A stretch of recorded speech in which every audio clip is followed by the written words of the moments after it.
Pending home sales for June are due out in just about 15 minutes. Those guys will be covering it. But what does the real estate world look like through the lens of one of the top brokers in the country? Joining us for a Fox Business exclusive is Dolly Lenz. She's vice chairman of Prudential Douglas Elliman, where she's the #1 broker. Good morning, Dolly. Good morning.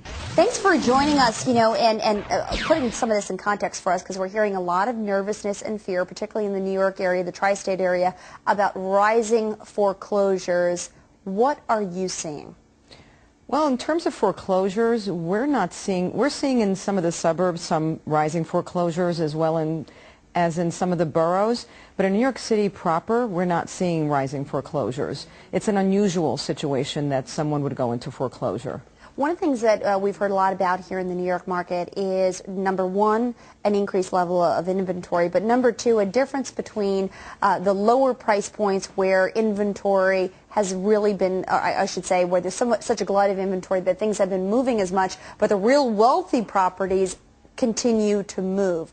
Do you agree with that? What's happening with that? Well, the real wealthy properties continue to move, and every day seem to start a new high price. It's set a new price level. The middle of the market, I think, is very good. Where someone is looking for housing, they're looking at a 5 or 10-year horizon, that market is very good. I think the speculative market is the one that's off. Mm-hmm.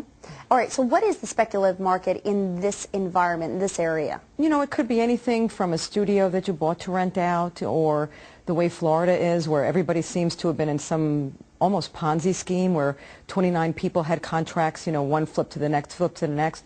All those markets don't have good underpinnings, and as a result, they're off. But the markets that are people buying to live with reasonable time horizons are strong. Okay, the #1 thing we have heard from everybody across the country is that financing is almost impossible to get. What are you seeing? Financing is a new challenge. I mean, last year and prior years, I never worried about someone getting financing.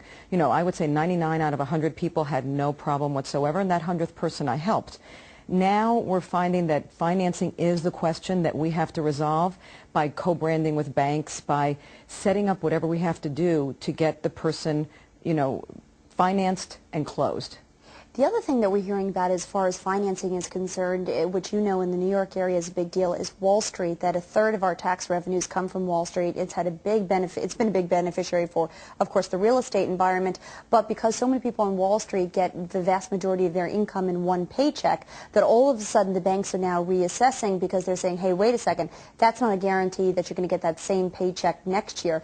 Is the quality control and the checks on income, particularly if you're an entrepreneur or you rely on one big bonus, is that getting that much worse? I think it really depends on the bank. I mean, I can tell you that we deal with Wells Fargo, Goldman Sachs, JP Morgan Chase.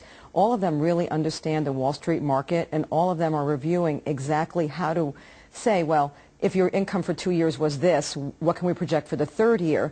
And we're not having any problem in that area, but we're going to banks that understand it. Yeah, and I've heard some people suggesting even that you look out, instead of looking at what they're going to do next year, you look at the past 2-3 years and then project what the 3-year average is going forward, as opposed to just the next year. What about international investments? Because we keep hearing that the thing that's going to rescue us is overseas dollars. Are you seeing that? I just came back from a trip to London where I met with quite a few, both investors, and they are still investors, as well as buyers for residences, pied-à-terres in New York. And it was an overwhelming success. So yes, I do believe it's possible that they can add a lot of value to our economy in New York. We have to reach out to them again, as we reached out to them 10 years ago during our slight decline in sales in the 90s. Finally, one of the things we hear about is Russia. And that Russia is playing a big role in some of the most expensive real estate here in New York.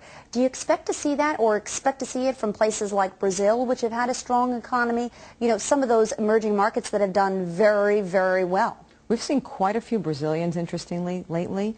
Russians are making all the headlines, so they're buying, the Trump property and all the very big, important properties.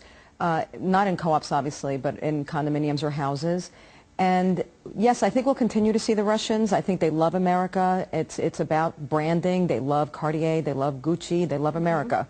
And I think we'll continue to see that. And yes, Brazilians are a new force. 4 quarters in a football game. Where are we? Are we in the second quarter, the third quarter, approaching the fourth in terms of this real estate cycle? I think in New York City we're approaching the fourth. All right, let's hope so. I'm praying. Dolly Lenz, thanks so much for joining us. I really appreciate it. Great perspective. I hope you'll come back and join us. Thank you. All right, we'll be